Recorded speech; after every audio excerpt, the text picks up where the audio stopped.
ain't right here, folks. Okay, phew. This air conditioner right here is not even a year old.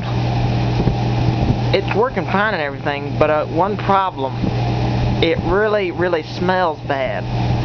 I mean, it smells like something crawled in there and died. It smells so horrible, I almost throw up. Especially if you get really close. I don't know what it is, but it stinks. I tell you, it stinks. I think I'm gonna have to call Sears, because it just don't smell right. Something don't smell right in there. Well, I'll see y'all later. Bye bye.